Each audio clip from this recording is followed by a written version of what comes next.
क्या गाइस आप भी कंपनी में एक डायरेक्टर हैं और आप अपनी आईटीआर फाइलिंग करना चाहते हैं तो ये वीडियो आपके लिए है, क्योंकि आज इस वीडियो में मैं आपको बताने वाला हूँ डायरेक्टर के लिए आईटीआर फाइलिंग कैसे करें। तो गाइस ये वीडियो बहुत ज़्यादा इंपॉर्टेंट होने वाली है, बने रही इस वीडियो के साथ। तो यदि अभी तक आपने मेरा यूट्यूब चैनल सब्सक्राइब नहीं किया है तो कर लीजिए ऐसी बेनिफिशियल वीडियोज़ के लिए। और गाइस आप हमारे एक्सपर्ट से भी अपनी आईटीआर फाइलिंग और आईटीआर कंपटीशन तैयार करा सकते हैं दिए हुए व्हाट्सएप नंबर पर कॉन्टैक्ट करके। तो गाइस चलते हैं और वीडियो को स्टार्ट करते हैं। यदि आप अपनी फर्स्ट टाइम आईटीआर फाइलिंग करने जा रहे हैं तो आपको अपनी आईडी को रजिस्टर्ड करना होगा इनकम टैक्स पोर्टल पर। तो जैसे ही आप अपनी आईडी को रजिस्टर्ड कर लेंगे, रजिस्टर्ड करने के बाद आपको जाना है ई फाइल में, फिर इनकम टैक्स रिटर्न, फिर फाइल इनकम टैक्स रिटर्न, इस पर क्लिक करना है। सिलेक्ट असेसमेंट ईयर, जो कि current assessment year 2025 and 26। Select mode of filing, दो तरह से आईटीआर फाइलिंग होती है, ऑफलाइन और ऑनलाइन। आज इस वीडियो में मैं आपको सिखाने वाला हूँ ऑनलाइन। कंटिन्यू पर क्लिक करेंगे, आपके स्क्रीन पर शो हो रहा होगा स्टार्ट न्यू फाइलिंग का ऑप्शन, आपको इस पर क्लिक करना है। Please select the status applicable to you to proceed further. Individual पर ऑटोमेटिकली सिलेक्ट होकर आ जाएगा। कंटिन्यू पर क्लिक करेंगे। You need to choose an ITR form to proceed.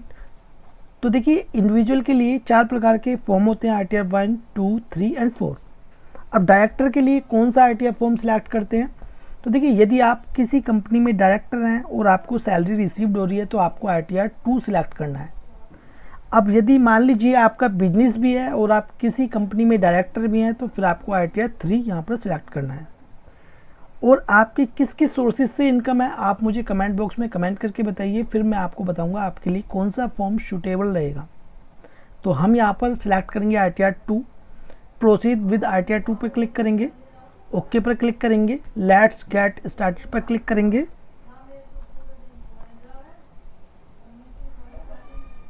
Please answer the following questions to proceed further. तो देखिए यहाँ पर 3 ऑप्शन है, 3 में से एक को टिक मार्क करना है। पहला ऑप्शन है taxable income is more than basic exemption limit. यदि आपकी इनकम बेसिक एग्जम्पशन लिमिट से अधिक है तो आपको इस पर टिक मार्क करना है। बेसिक एग्जम्पशन लिमिट कितनी होती है? 3 लाख। 3 लाख से अबव है तो इस पर टिक मार्क करना है। सेकंड वाला ऑप्शन आप इसको केयरफुली रीड कर ले, यदि आपकी कंडीशन में है तो आप इसे सिलेक्ट कर सकते हैं। और इसमें अदर्स का ऑप्शन भी दिया हुआ है। अब मान लीजिए आपकी इनकम बेसिक एग्जम्पशन लिमिट से कम है। बेसिक एग्जम्पशन लिमिट कितनी होती है? 3 लाख। 3 लाख से कम है तो अदर्स भी यहाँ पर आप सिलेक्ट कर सकते हैं। तो हमारी जो इनकम है वो है बेसिक एग्जम्पशन लिमिट से अधिक, तो इसलिए हम फर्स्ट वाला जो ऑप्शन है इस पर हम टिक मार्क करेंगे। अब कंटिन्यू पर क्लिक करेंगे।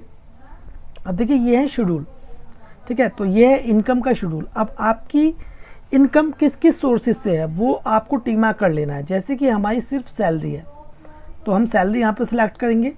और यदि आपकी अदर्स भी है, अदर्स में जैसे मान लीजिए आपका सेविंग से इंटरेस्ट है, एफडीआर से इंटरेस्ट है, डिविडेंड इनकम है, तो अदर्स भी आप सिलेक्ट कर सकते हैं, ठीक है।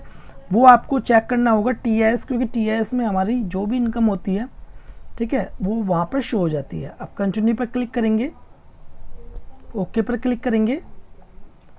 अब पहला इसमें शेड्यूल है पार्ट ए जनरल इन्फॉर्मेशन, इस पर क्लिक करेंगे। अब ये है पर्सनल इन्फॉर्मेशन, ये है कॉन्टैक्ट डिटेल्स। फाइलिंग स्टेटस पर क्लिक करेंगे।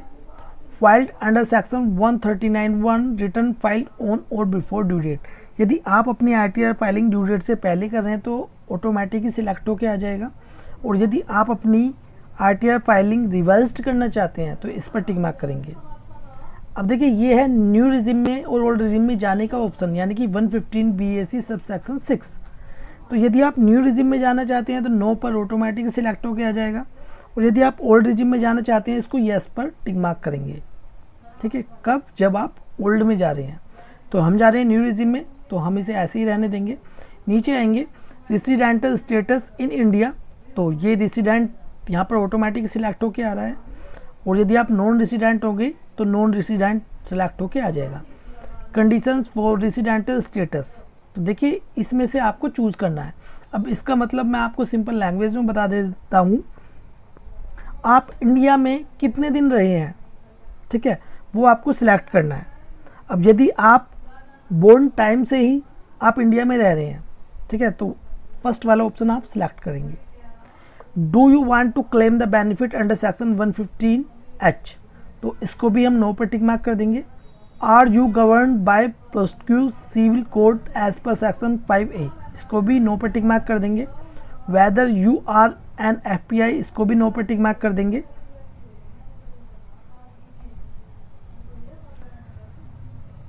तो ये वाला जो ऑप्शन है whether this return is being filed by a representative SSC, तो इसको भी टिक मार्क कर देंगे हम।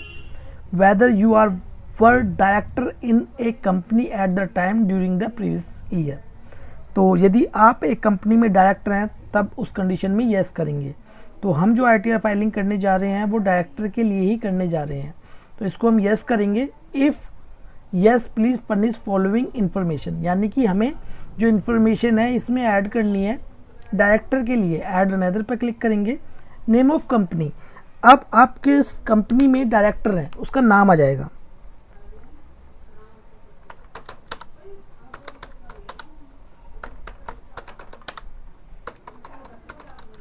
ठीक है, अब टाइप ऑफ कंपनी, आपकी जो कंपनी है वो किस टाइप की है, फॉरेन है या डोमेस्टिक है। ठीक है, हमारी कंडीशन में डोमेस्टिक है तो डोमेस्टिक सिलेक्ट करेंगे, और आपकी इंडियन कंपनी है तो डोमेस्टिक ही होगी। पैन ऑफ द कंपनी, तो यहाँ पर आपको कंपनी का पैन नंबर डालना है जिस कंपनी में आप डायरेक्टर हैं।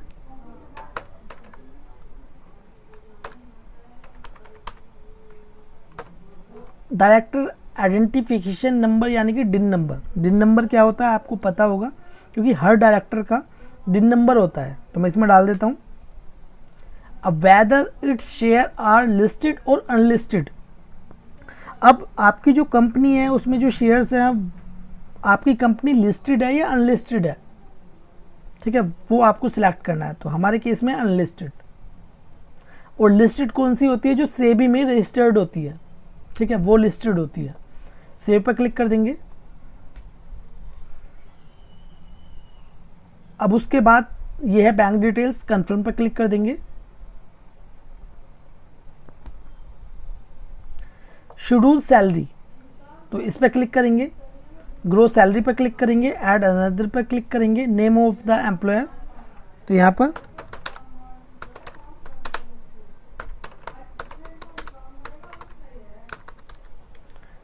टैन ऑफ द एम्प्लॉयर, यदि आपके पास है टैन नंबर तो well and good, otherwise mandatory if tax is deducted, यदि आपका टैक्स डिडक्ट हो रहा है, ठीक है, तो उस कंडीशन में आपको टैन नंबर डालना मैंडेटरी है। नेचर ऑफ एम्प्लॉयर, तो इसमें हम अदर सिलेक्ट करेंगे। अब एड्रेस ऑफ द एम्प्लॉयर,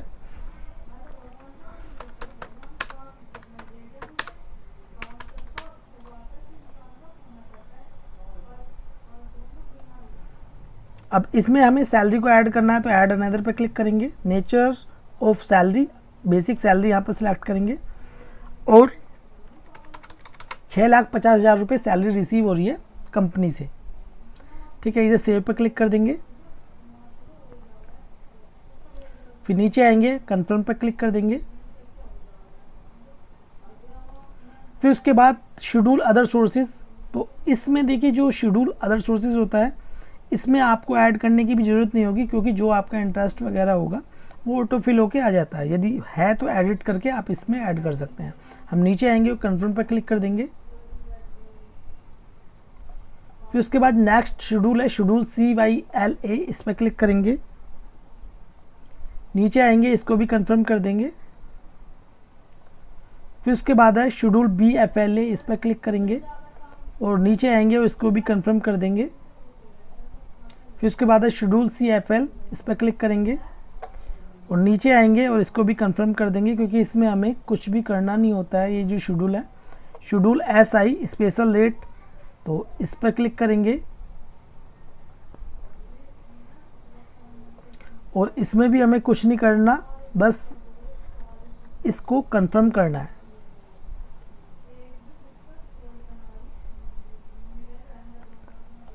फिर उसके बाद शेड्यूल VI, तो हम जाने न्यू रिजिम में, और न्यू रिजिम में हम कोई भी डिडक्शन क्लेम नहीं कर सकते, इस वजह से इसको कंफर्म कर देंगे। शेड्यूल AMTC, इस पर क्लिक करेंगे और इसको भी हम कंफर्म कर देंगे। पार्ट TI, इस पर क्लिक करेंगे। अब देखिए इसमें सैलरी कितनी होगी हमारी, 5,75,000 रुपये, क्योंकि इसमें जो सैलरी होती है, सैलरी पर फ्लैट 75,000 रुपये डिडक्शन होती है, स्टैंडर्ड डिडक्शन, वो भी न्यू रिजिम में। ओल्ड रिजिम में 50,000 रुपये होती है, ठीक है। तो ये होगी इनकम फ्रॉम अदर सोर्सेज 33,470 रुपये। टोटल हमारी इनकम कितनी होगी? 6,08,470 रुपये। नीचे आएंगे, नीचे आने के बाद कन्फर्म पर क्लिक कर देंगे, टैक्स पेड इस पर क्लिक करेंगे। अब यदि मान लीजिए आपका कहीं से भी TDS कट हुआ है तो टैक्स पेड में शो होता है TDS 1 tax deducted at source TDS from salary. Salary से यदि TDS कट होगा तो यहाँ पर शो होगा, सैलरी को छोड़कर कहीं भी TDS कट हुआ है तो यहाँ पर शो होगा, और यदि आपका TCS कट हुआ है तो यहाँ पर शो होगा। हमारे केस में TDS नहीं है और ना ही TCS है, तो इसे कन्फर्म पर क्लिक कर देंगे। अब उसके बाद पार्ट B TTI इस पर क्लिक करेंगे। अब हमारा tax payable on total income कितना हमारा टैक्स बना है? ये बना है 15,424 रुपये, जो कि हमारा एडजस्ट हो गया किसमें? रीबेट अंडर सेक्शन 87A में। क्योंकि यदि आपका टैक्स बनता है 20,000 रुपये तक तो आपको कोई भी टैक्स पे करने की ज़रूरत नहीं होगी, ठीक है।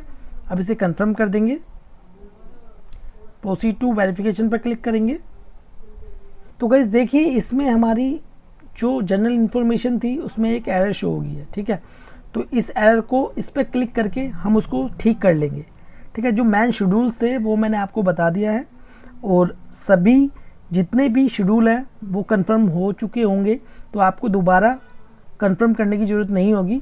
बस इस एरर को ठीक करना है, यानी कि आपके केस में यदि एरर आती है तो ठीक करना है, अदरवाइज़ आपको करना क्या होगा? ITR को सबमिट करना है, और सबमिट करने के बाद ITR को E-वेरीफाइड कर देना है।